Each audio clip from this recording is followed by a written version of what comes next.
Hello everybody, welcome to this next video on linear algebra. In this video we will be discussing about an important result of representation of T, which is a linear transformation when the underlying vector space has a T invariant direct sum decomposition. So let us see what we are trying to say here is that suppose V is a vector space and you have a linear transformation T from V to V, and suppose V has a direct sum decomposition which is T invariant. It means that all the spaces here W1, W2, WR, they are T invariant, and we know that when such thing happens, then we have restriction of T onto W1, we call it as T1, restriction of T onto W2, we call it as T2, and so on. Restriction of T onto W3, we call it as T3, and so on. At the end we have restriction of T onto WR, we call it TR, right? And now suppose the matrix representation of T1 is A1 with respect to some basis of W1, of course, and matrix representation of T2 is let A2, and matrix representation of T3 is say A3, and matrix representation of TR is AR. Okay, so this is in the statement of the theorem.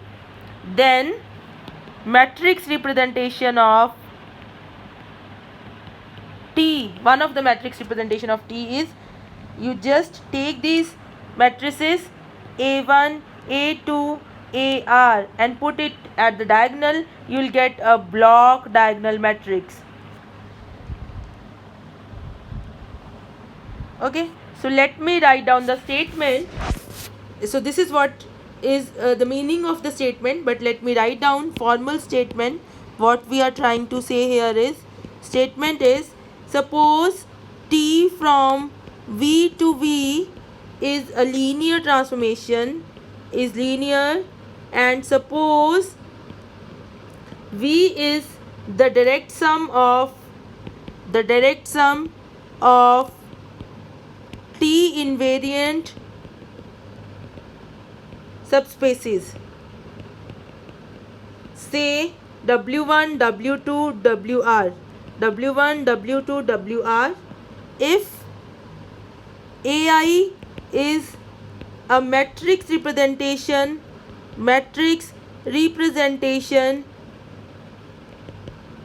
of the restriction of T to Wi, then T can be represented by the block diagonal matrix,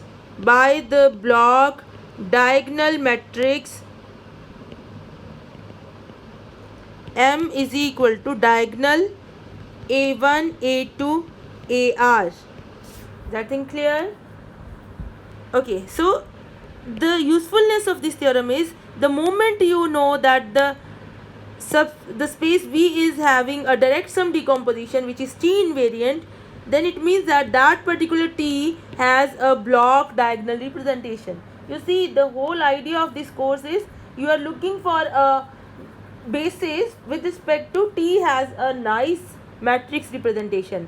First of all, we saw about the diagonalizable linear transformations. So we were studying only those transformations which were having a diagonal matrix representation. Then we saw that not every linear transformation is having a diagonal matrix representation. Then we said, okay, can we find out some other transformations which have not the simplest matrix representation possible like the diagonal one, but something else which is elegant. So block diagonal is also quite elegant. So we say, the moment you get a vector space which is a T invariant, which is having a direct sum T of T invariant subspaces, okay, then that particular T is having a block diagonal representation, right? So the proof, for the proof I will not give you the explicit proof, I'll just give you an idea that how you can prove. So for the proof, for a simpler proof, I'll just take, let U have V is direct sum of U and W, where U has say dimension 2 and W has dimension 3. Fine. Okay, so you can just assume that its basis is U1 U2 and here the basis is W1 W2 W3. Fine.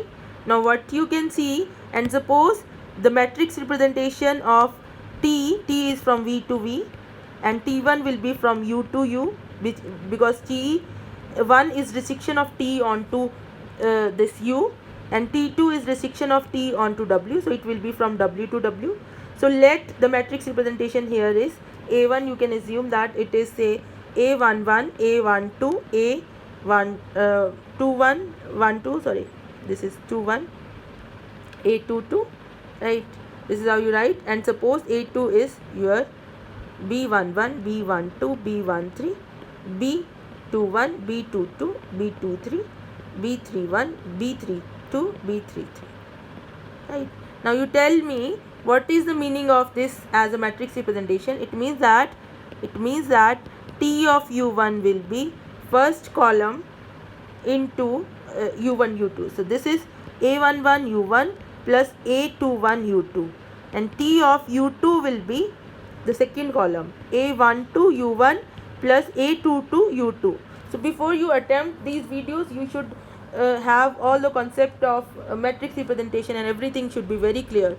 Here it means that T of W1 is, you have B11 W1 plus B21 first column basically, W2 plus B31 W3, and then you have T of W2, that will be B12 W1 plus B22 W2 plus B32 W3. Then you have T of W3, that will be B13 W1 plus B23 W2 plus B33 W3. Fine. Now what I can do, this is T1, I am sorry, and here T2. Fine, because this is the matrix representation of T1 and this is the matrix representation of T2. Now I am looking for a matrix representation of T, and also I know that if I combine the basis for U and W, I'll get a basis for V. So a basis for V is, I just combine the basis of U and W, right? Now you see what is T of U1, that is same as T1 of U1 because that is how it is defined. So that will be T1 of U1 is this. This is A11 U1 plus A21 U2 plus you can put zeros for W1s, W2 and W3. Fine. And similarly you have T of U2, that will be T1 of U2, that is here A12 U1 plus A22 U2 plus I can put zeros here. Similarly T of W1, next element is W1, so that will be T2 of W1 and that will be this here. I can put zeros for Q's, right? U's. So I put 0 U1 plus 0 U2 plus I will have B11 W1 plus B21 W2 plus B31 W3. Similarly you have T of W2 and T of W3. So that gives you T2 of W2, that gives you T2 of W3.